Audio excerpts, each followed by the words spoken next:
Veio na condição de ministro interino, né, das Relações Institucionais da Presidência da República, Olavo Noleto, e na oportunidade o senhor e outros integrantes, né, representantes do governo e do Partido dos Trabalhadores aqui em Anápolis, falaram sobre a disposição em abrir espaço, em trabalhar em parceria com a cidade de Anápolis, em executar projetos importantes. Eu queria começar por aí, a partir dessas manifestações, né, o que esperar dessa interação entre as forças do governo com o município de Anápolis especificamente, até porque a gente sabe que são forças políticas que estão em lados opostos, mas a cidade é o bem, o destino comum das atividades de ambos os lados. Orisvaldo, no que diz respeito à nossa atuação, nossa maneira de ser na atuação política, não tem novidade nenhuma. Sempre trabalhamos defendendo as nossas propostas, os nossos projetos, mas nunca fizemos a política do quanto pior, melhor. Sempre trabalhamos pelo bem da nossa cidade, pelo bem do Estado, pelo bem do país, independente das disputas partidárias, independente das questões eleitorais. O pessoal acha estranho, porque infelizmente no último período aqui no Brasil, nós tivemos assim o acirramento das relações políticas, até por incentivo do ex-governo federal, no sentido de poder incentivar o ódio na política, a violência, a prepotência, a intolerância, e isso fez com que parecia na cabeça das pessoas que quem pensa diferente não pode em nenhum momento atuar junto. E isso é um equívoco. Política, ela existe exatamente para superar as divergências. Política é espaço de negociação, de interação, e precisa ter respeito a quem pensa diferente. E é essa a nossa posição. Ao trazer aqui o secretário executivo das Relações Institucionais do governo federal, eu quis sinalizar que nós sabemos fazer a política, a grande política, a política de servir os municípios e servir as pessoas. Esse foi o nosso gesto, e nós queremos mostrar que a política pode ser feita assim. Quer dizer, então, por exemplo, Anápolis vai sempre, aliás, todo mundo é testemunha disso, dos benefícios que o senhor vem trazendo desde sempre, né, para a cidade de Anápolis. A gente, se for buscar na memória aqui os benefícios trazidos pelo deputado Rubens Ottoni, a gente vai ficar aqui o dia inteiro falando disso, né? Então o objetivo é esse, é deixar claro que o senhor é deputado por Anápolis, o senhor não é deputado amigo de político fulano ou fulano. O senhor é uma pessoa que foi eleita e quer honrar essa confiança do eleitor. Exatamente, Roger. E as pessoas, eles têm dificuldade de entender isso. Aí quando ela entende que eu estou tentando ajudar a cidade, ele começa a achar que eu mudei de posição. Não mudei de posição. Continuo na oposição ao governo municipal. Não tem problema nenhum. Nós tínhamos uma outra proposta para a cidade e estamos convencidos que nós tínhamos uma proposta madura para a cidade de Anápolis. Mas o povo de Anápolis escolheu essa proposta e nós respeitamos. A democracia é assim. Tem gente que não respeita o resultado da eleição. Às vezes não aceita o resultado da eleição. Nós não. Você, Roger, me acompanha há muito tempo. Orisvaldo, Fernanda, me acompanha há muito tempo e sabe, eu já disputei muitas eleições, já ganhei, já perdi e sempre respeitei o resultado da eleição. Então nós somos assim, então não mudamos nada, nós estamos na oposição, temos uma proposta diferente da prefeitura municipal, mas vamos trabalhar em conjunto em tudo aquilo que for possível para servir a cidade de Anápolis. Estou atento em Brasília para todas as oportunidades. Aliás, eu quero até dar uma apertada no senhor, deputado.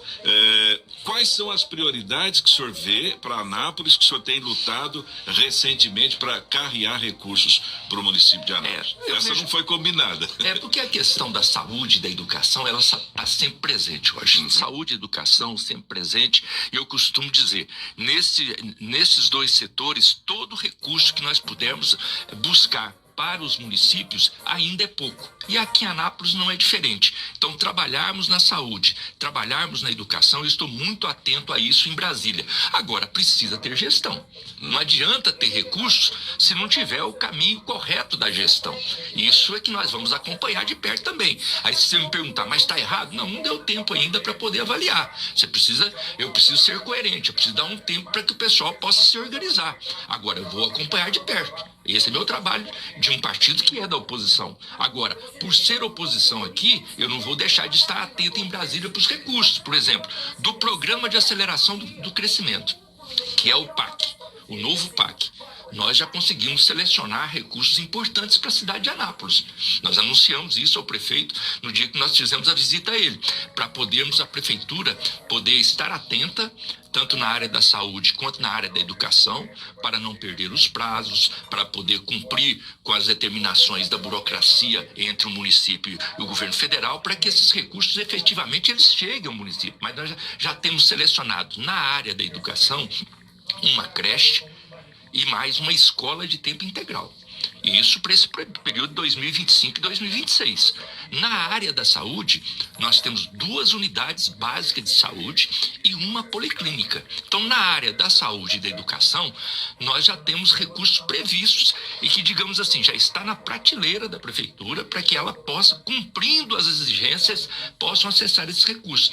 Só aí, Roger, são mais de 50 milhões de reais do governo do presidente Lula para a cidade de Anápolis e que nós poderemos acessar nesse ano de 2025 e 2026. Enquanto essas obras elas avancem, porque tem que fazer a licitação, tem que concluir a obra, eu estarei em Brasília atento para outras oportunidades para a cidade de Anápolis. Eu queria até falar sobre um assunto específico, deputado, que nos primeiros governos do presidente Lula, Anápolis teve uma participação muito importante na construção de moradias populares.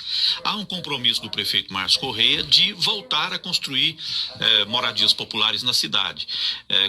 O governo do estado tem programas nesse sentido e o governo federal também tem um programa importante que inclusive foi reformulado nessa gestão.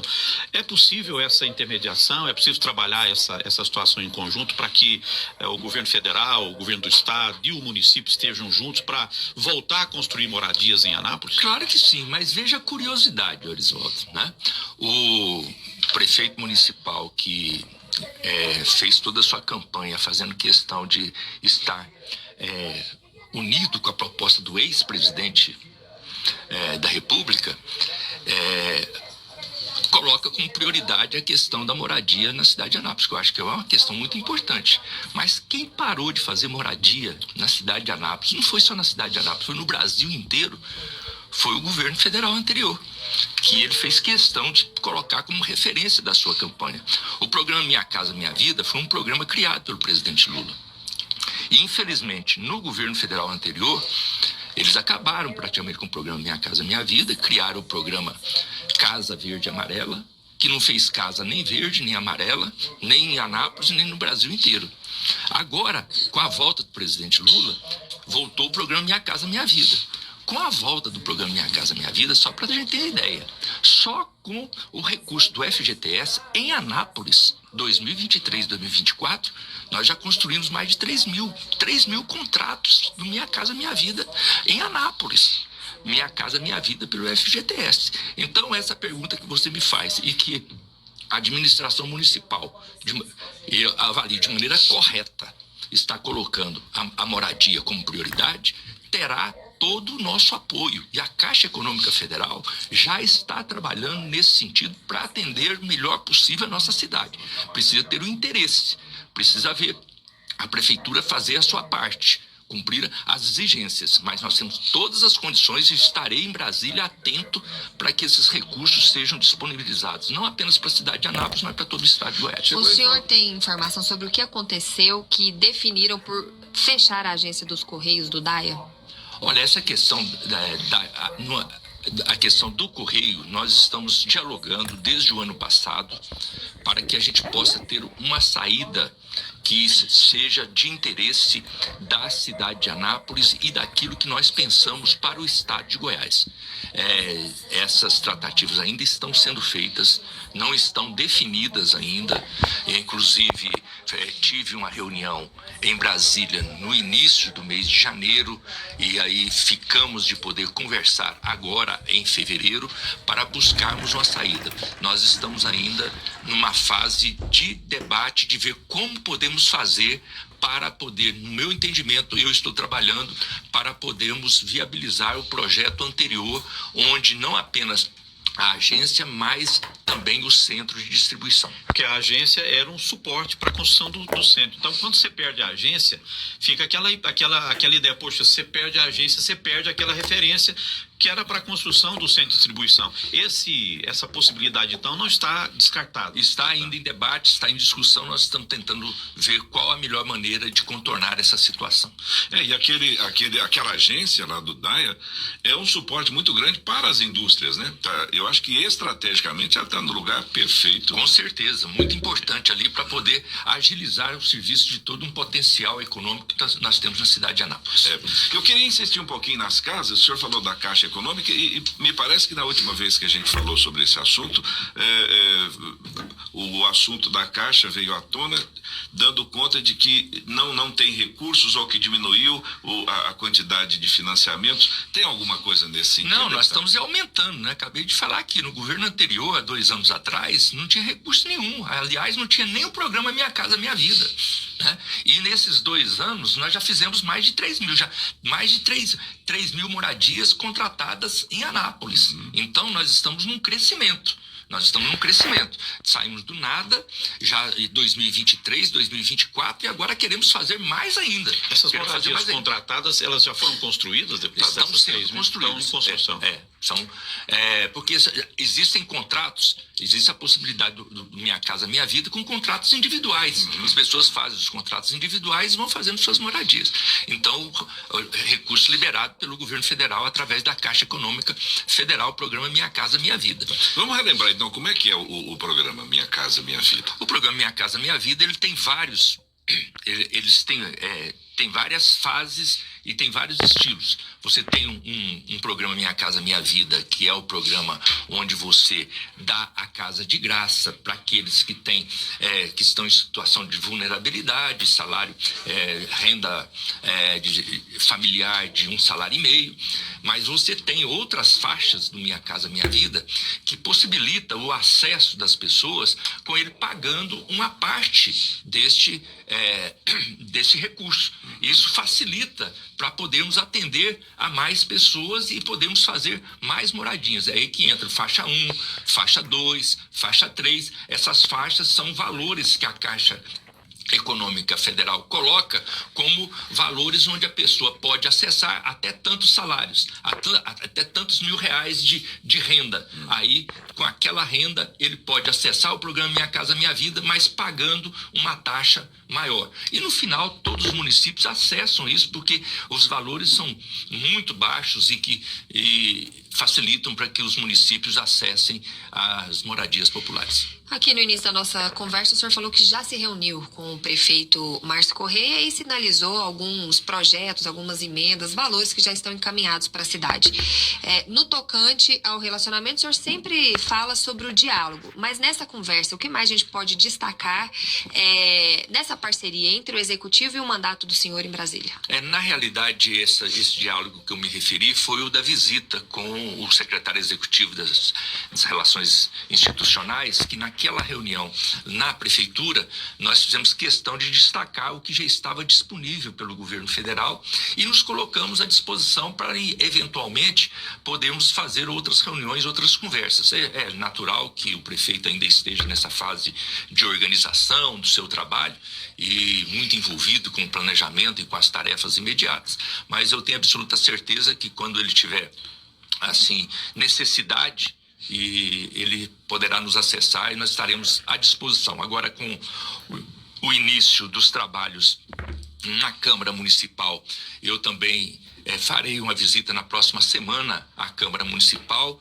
para poder, com os vereadores, fazer um diálogo, receber as sugestões e logo após essa visita à Câmara Municipal, também eu mesmo tomarei a iniciativa de fazer uma visita ao seu prefeito, uma visita institucional, para levar a ele as disponibilidades nossas e as possibilidades de podermos ajudar o município.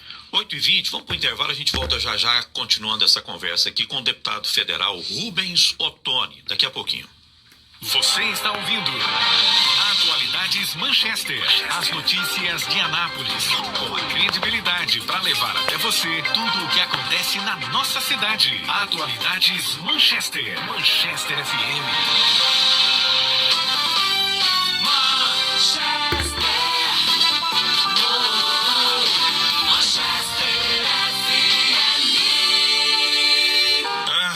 Cansei de mandar currículo.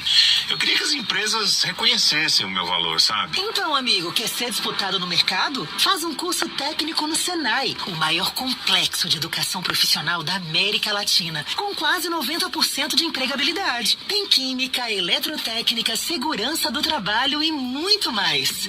Curso técnico Senai. Inscreva-se. WhatsApp 4002-6213. FIEG e Senai Goiás. Manchester, sempre com você. Liquidação de balanço Varejão das Fábricas. Ponta de estoque com preços arrasadores. Tecidos, cama, mesa, banho e confecções em geral. Varejão das Fábricas, Centro e Jaiara.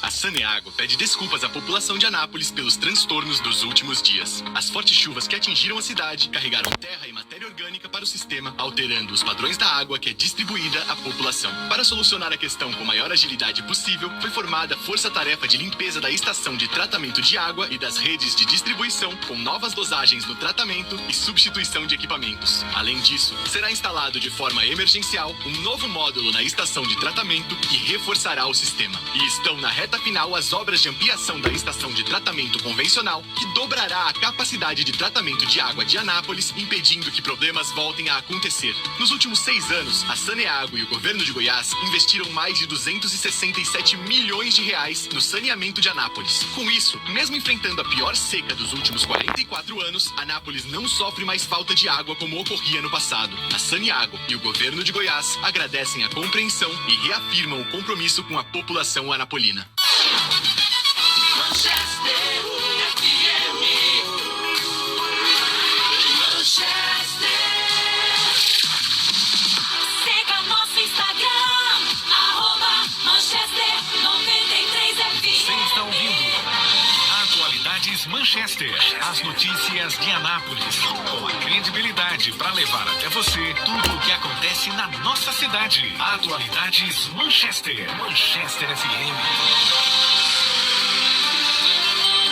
8h22, de volta com Atualidades Manchester. A gente continua aqui essa conversa com o deputado federal Rubens Ottoni. Hoje tem o retorno também das sessões ordinárias da Câmara Municipal. Nós temos 2 vereadores fazendo parte da bancada do PT.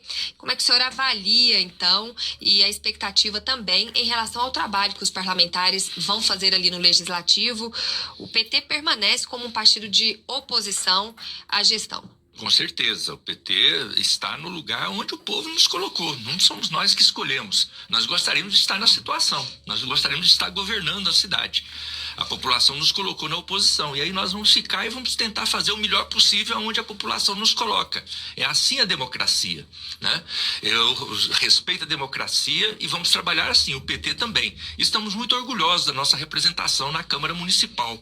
Aliás, o PT foi o partido mais votado individualmente para a Câmara Municipal. E elegemos 2 vereadores da melhor qualidade, o vereador Rimé, o vereador mais jovem dessa legislatura, também o professor Marcos Carvalho, que na legislatura passada tinha sido o vereador mais jovem também, e agora foi reeleito. 2 vereadores preparados, né, e que idealistas e que defendem políticas públicas para poder melhorar a vida da população. E isso também é muito animado com a representação da Câmara Municipal. Quero fazer uma visita na próxima semana, já marquei uma próxima visita para poder fazer a todos os vereadores e vereadoras. Temos a honra de ter na presidência a vereadora Andréia, que é uma pessoa da nossa convivência, nosso relacionamento, que independente de partido político, tem o maior apreço por ela, e quero me colocar à disposição de todos os vereadores e vereadoras, como sempre faço, para poder receber sugestões para poder fazer em Brasília trabalhos também, receber recursos sintonizados com a Câmara Municipal. O deputado, fala em Brasília, nós tivemos eleição na Câmara e no Senado, né? Como é que o senhor vê, como é que o senhor recebe o resultado dessa eleição na Praia? Olha, a oportunidade, Roger, dessa eleição na Câmara dos Deputados e no Senado, da nova mesa diretora, é a oportunidade de jogar uma água fria nessa fervura da política nacional. Passou de hora, nós precisamos acabar com essa polarização cega de falar assim, é contra, a favor. Então, se a pessoa pensa diferente, diferente, eu não posso nem conversar com ela, eu tenho que xingar, eu tenho que agredir. Se eu não posso agredir fisicamente, pelo menos verbalmente eu agrido. Se eu não tenho coragem de agredir verbalmente na frente, na rede social, pelo menos eu agrido. É uma bobagem, né? Então eu espero que essa mesa diretora, tanto na Câmara quanto no Senado, ela possa colaborar para termos relações políticas civilizadas, onde tenhamos posições diferentes. Isso é legítimo, cada um defenda com o fervor que puder as suas posições, mas com respeito e também com atitudes que sejam positivas e não negativas. Então eu estou otimista, participei diretamente da articulação na Câmara dos deputados, acompanhei também no Senado, e tanto um contra o outro, eu vejo uma oportunidade de nós podermos voltar a política para os trilhos que ela sempre deveria estar. Uhum. E a posição do STF, e essa briga STF, Câmara, enfim, como é que a gente pode entender o que está acontecendo no Legislativo e, enfim, nos três poderes, principalmente no Judiciário? Especialmente envolvendo essa questão das emendas parlamentares, deputado, que inclusive é colocado como ainda um entrave, né, para a votação definitiva do orçamento desse ano. É verdade. A questão, eu ia falar isso para o Roger, a questão do STF com a Câmara nesse último período praticamente é um impasse em relação às emendas parlamentares. E que elas tomaram uma dimensão muito equivocada no último período, eu não tenho dúvida nenhuma. Por isso é que foi preciso uma intervenção do STF. Essa questão do orçamento secreto, ela é totalmente avessa à nossa Constituição. E eu falei aqui em algumas entrevistas, as pessoas me perguntavam, quando eu desde o início me posicionei contrário ao orçamento secreto, o pessoal, mas o senhor é deputado, o senhor devia estar defendendo o orçamento secreto. Eu falei, não, eu não devo defender. Mas por que o senhor é contra o orçamento secreto? E eu falava, Roger, eu sou contra o orçamento secreto justamente por ser secreto. Se eu sou deputado federal e eu busco em Brasília recursos para a minha cidade, eu é que tenho o maior interesse de divulgar, de falar de onde que o dinheiro está saindo e para onde que o dinheiro vai. Agora, um dinheiro que você não pode dizer de onde que sai e aonde é que ele vai ser usado, tem alguma coisa errada. E não tem como nem fiscalizar. Isso, então o STF entrou justamente porque isso tinha tomado uma dimensão totalmente irregular. E esse dinheiro, ele saía de uma forma que ele não era para todos os deputados. Era só para aqueles deputados que participavam daquela articulação política. Nessa nova fase, deputado, essas emendas, elas estão transparentes agora? Todas elas vão ser transparentes? Porque a emenda PIX, por exemplo, fala muito mal desse tipo de... Eu acho que esse trabalho de busca da transparência tem que ser permanente. É por isso que nós temos órgãos também de fiscalização, né? E aí, a primeira coisa é saber de onde o dinheiro está saindo. Isso não havia como definir.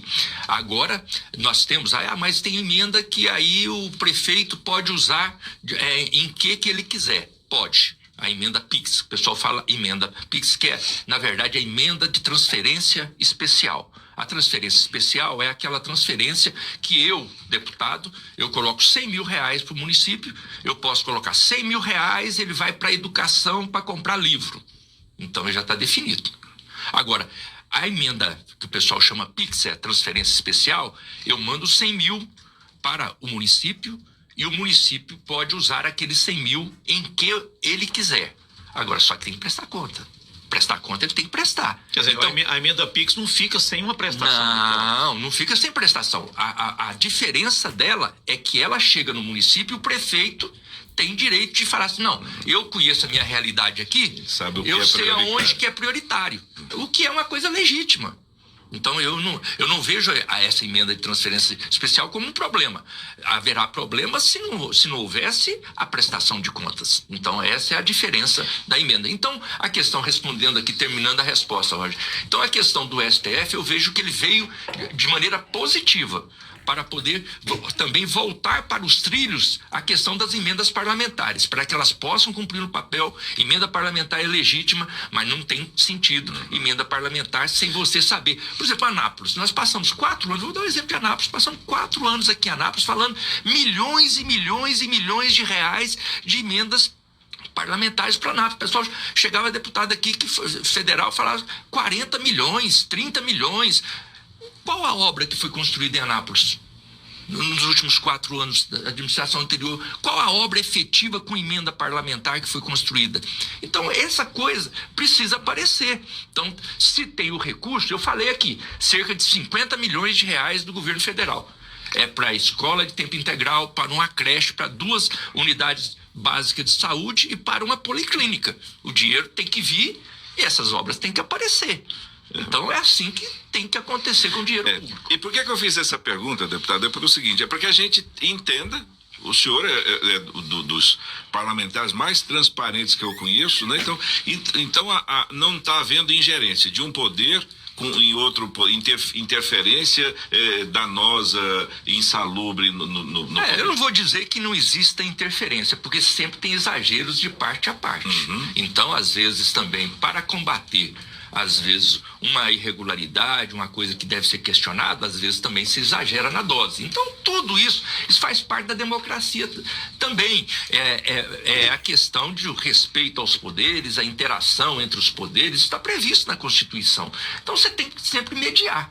Então, existe em algum momento algum exagero de um lado, existe em determinado momento um erro do outro lado, mas isso você tem que ir mediando. Mas eu acho que nós estamos vivendo também um bom momento. Eu acho que o momento que nós estamos vivendo no Brasil, como eu disse, é um momento onde jogaram a água fria na fervura, voltaram à normalidade democrática para a gente poder ter a convivência entre poderes que são legítimos, são independentes, e também haver convivência com quem pensa diferente. Existem partidos políticos, cada um defende suas ideias, mas por que não nós convivemos? Eu sou da sua época, você aqui, lá atrás, acompanhando o jornalismo aqui na cidade, onde nós disputávamos eleições, saímos da eleição, um ganhou, outro perdeu, mas saía abraçado, saía brincando. Somos amigos. Somos amigos, não tem problema. Hoje não. Hoje nós estamos vivendo uma situação que a gente precisa até tomar cuidado, porque conforme você chega num lugar, você pode ser agredido ou alguma pessoa te distrata. Uma coisa que não tem sentido nenhum na democracia. Das coisas, então. Exatamente. Antes da gente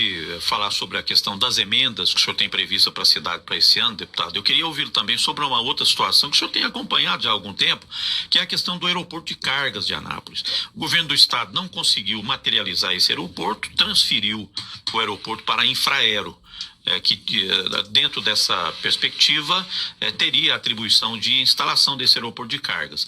Mas na semana passada os permissionários se reuniram lá no aeroporto e eles falaram de uma preocupação de que a Infraero informou que o aeroporto de cargas não é uma questão que vai ser realizada, porque apenas o aeroporto civil seria administrado pela Infraero. O senhor tem essa informação? O aeroporto de cargas realmente fica distante? Que informação que o senhor tem sobre isso especificamente? Já estive lá também com os permissionários esse ano, fiz uma reunião rápida com eles também, eles colocando algumas preocupações, e já marquei uma reunião na Infraero. Tem uma reunião na Infraero quarta-feira, 16 horas, estarei na Infraero para poder pegar as informações de momento, para podermos saber, diante do quadro agora, com a nova administração, o que foi tratado na administração anterior e o que devemos tratar nessa administração. Do meu lado, o que eu quero é colaborar. Eu quero contribuir para que um sonho nosso, um desejo, uma necessidade do ponto de vista econômico e social do nosso município se torne realidade. Porque eu vivi todo esse tempo aí do governo do estado, vendendo em prosa e verso a questão do aeroporto de carga da nossa cidade. E isso não se tornou realidade. Agora, essa questão da Infraero, o ano passado, foi colocado como uma saída, uma alternativa para viabilizarmos. Então, queremos ver se essa alternativa será realmente viável. Então, eu vou acompanhar de perto para que isso possa se tornar realidade. Uma das preocupações dos permissionários é a cobrança, né, que inclusive os boletos já foram emitidos, porque está sendo cobrado R$ 6,72 o metro quadrado dos permissionários, e parece que não há como fugir dessa cobrança. Essa é uma preocupação que eles também passaram para o senhor? Foi exatamente essa que eles me colocaram. Aí eu me inteirei disso, vou também ver como que a gente pode mediar. O nosso interesse é ajudar de parte a parte, criar as condições para que se viabilize de lado a lado as questões comerciais também. Mas esse processo ele já está em execução aqui na cidade, né? A federalização do aeroporto, Sim, ele já é realidade. Já é realidade. Inclusive, essa cobrança de taxa é justamente porque a Infraero é que já está coordenando todo o processo dos permissionários. E emendas, deputado, esse é um ponto que, né, a gente sempre discute com os nossos parlamentares, a gente sempre utiliza essas entrevistas como uma espécie de audiência pública, de prestação de contas dos nossos representantes políticos com a sociedade. O que o deputado Rubens Ottoni tem de previsão de emendas para a cidade nesse ano de 2025? A emenda passou a virar uma palavra mágica, né? Ela resolve tudo. De parte a parte, né? Para perguntar e para responder também, porque aí a pessoa responde, não, esse ano tem previsto 6 milhões, 10 milhões, e aí chuta no número assim, e aí fica aquela expectativa e depois passa o ano, você às vezes não vê as coisas acontecerem, né? E aí é preciso a gente entender, às vezes, o porquê. Às vezes não é culpa da pessoa, às vezes é por a questão do encaminhamento. Da minha parte, eu tenho sempre feito questão, Orisvaldo, de fazer essa definição das emendas parlamentares, recursos para ajudar a cidade de Anápolis, em sintonia, no diálogo com o Poder Executivo e no diálogo também com o Poder Legislativo. Faço questão de fazer isso independente de partido político. Foi assim na administração passada. Vou fazer uma visita para o prefeito, quero fazer uma visita para o prefeito ainda em fevereiro, para poder ouvir dele algumas demandas. E está marcado para essa próxima semana, vou fazer uma visita na Câmara Municipal, onde vou me colocar à disposição dos vereadores e vou receber deles demandas que eu vou tentar implementar. Então não é da minha cabeça. Por exemplo, eu já tenho, o pessoal está pensando, a pergunta é essa, quanto de emenda que o senhor vai colocar para a cidade de Anápolis? Aí o pessoal vê, não, tem 4 milhões aqui, tem 5 milhões, tem 6 milhões, tal. Eu já tenho, nós entramos o ano de 2025 com cerca de 10 milhões de reais já no caixa da prefeitura. Não é emenda que eu vou tentar colocar. São recursos do governo federal, através de emendas da minha autoria que já estão disponíveis para a prefeitura, que não foram gastos pela administração anterior, inclusive de sugestões da Câmara Municipal. Lá eu tenho 1,5 milhão de recurso para sugestão da Câmara Municipal para o mercado municipal da Jaiara. Quando o feirão lá foi derrubado, aí o mercado municipal. Esse recurso, eu fiz a emenda e o recurso já está na prefeitura. Aliás, é um projeto que estava dentro do Anápolis Invest, mas que ainda não foi iniciado, né, a construção do mercado. O recurso é de emenda parlamentar nossa, né? Emenda parlamentar nossa para o mercado municipal. Mas não é só o mercado municipal. O Zeca Puglisi tem uma emenda do senhor também, na reforma? Tem uma emenda de R$1 milhão. Zeca Puglisi, uma emenda também, o depósito feito em dezembro do ano passado. Da Câmara também, né? Tem uma feira coberta também lá para Harmonia, também R$1 milhão, depósito feito também. Então, o centro de triagem diabético, R$1,5 milhão, depósito feito também. Então, só aqui, e mais uma praça na Harmonia, a feira coberta é no Bandeiras. Então, aqui só R$5,5 milhões já disponibilizado na conta da prefeitura, para a prefeitura gastar com emendas do deputado Rubens Ottoni. Temos emendas ainda na área da saúde, na APAI, R$1 milhão para a APAI, também já no cofre da prefeitura, para que a prefeitura possa passar a APAI para fazer o trabalho importante lá. R$2 milhões para a Santa Casa de Misericórdia, também já no cofre da prefeitura, para poder fazer o convênio com a Santa Casa de Misericórdia. Então só aí já vamos para R$9,5 milhões. Já disponibilizado no caixa. Enquanto isso vai ser gasto, eu ainda tenho tempo de trabalhar novos recursos. O orçamento de 2025 não foi votado, justamente por esse impasse com o STF. O orçamento será votado agora em fevereiro. A partir de fevereiro, votado o orçamento. Em março, a gente vai trabalhar essas novas emendas. Antes disso, eu vou ouvir o prefeito, vou ouvir a Câmara Municipal e vou fazer da mesma maneira. Tudo isso aqui que eu estou falando aqui, que já tem emenda no cofre da prefeitura do deputado Rubens Ottoni para servir a cidade foram sugestões dadas pelos vereadores do PT, por vereadores de outros partidos, pela comunidade, entidades da sociedade civil. Eu ajudo muitas entidades da sociedade civil. Falei aqui da PAI e da Santa Casa, mas o Hospital Materno Infantil tem recurso sendo implantado, né? O Dr. Adalberto, Hospital Espírita, todos eles, né? O abrigo dos idosos, o lar, São Vicente Paulo, todos eles recebem recursos do deputado Rubens Ottoni através de emendas. E como o orçamento ainda não foi votado, cabe emenda ainda é possível. Exatamente. Aí o recurso da emenda, ele já tem, cada deputado tem uma cota, é um valor que ele pode ali poder trabalhar. Agora, a partir da aprovação do orçamento, você pode direcionar para onde é mais necessário. Só antes da gente finalizar, tem uma notícia positiva aqui para o Centro-Oeste. A Anápolis faz parte aqui em Goiás, que o Centro-Oeste destoa do resto do país e acelera o PIB em 2025. De que maneira essa notícia pode atrair, né, investimentos e melhorias para o nosso estado? Isso é muito importante, né? Tanto do ponto de vista dos investimentos privados, quanto também da possibilidade de criar as condições para investimentos públicos. Isso aí é um ponto muito positivo. E a gente, depois, nós vamos trazer nós queremos, deputado, que o senhor retorne aqui mais vezes. Como a gente vai fazer com o senhor, que é deputado federal da cidade, a gente vai fazer com os deputados estaduais da cidade. Queremos que, periodicamente, vocês estejam aqui para prestar essas contas à população. Como eu disse, a gente usa essas entrevistas como audiências públicas para que vocês possam fazer essa prestação de contas.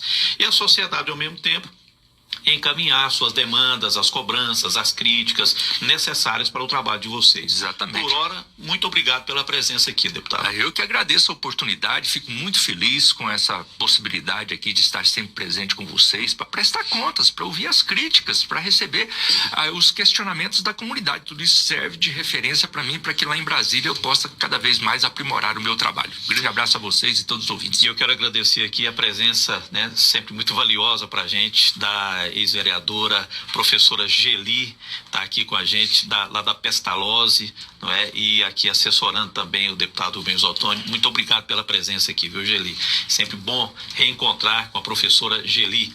8h42, vamos para o intervalo, Fernanda? E já a gente volta, tem mais informação aqui no Atualidades Manchester. Você está ouvindo Atualidades Manchester.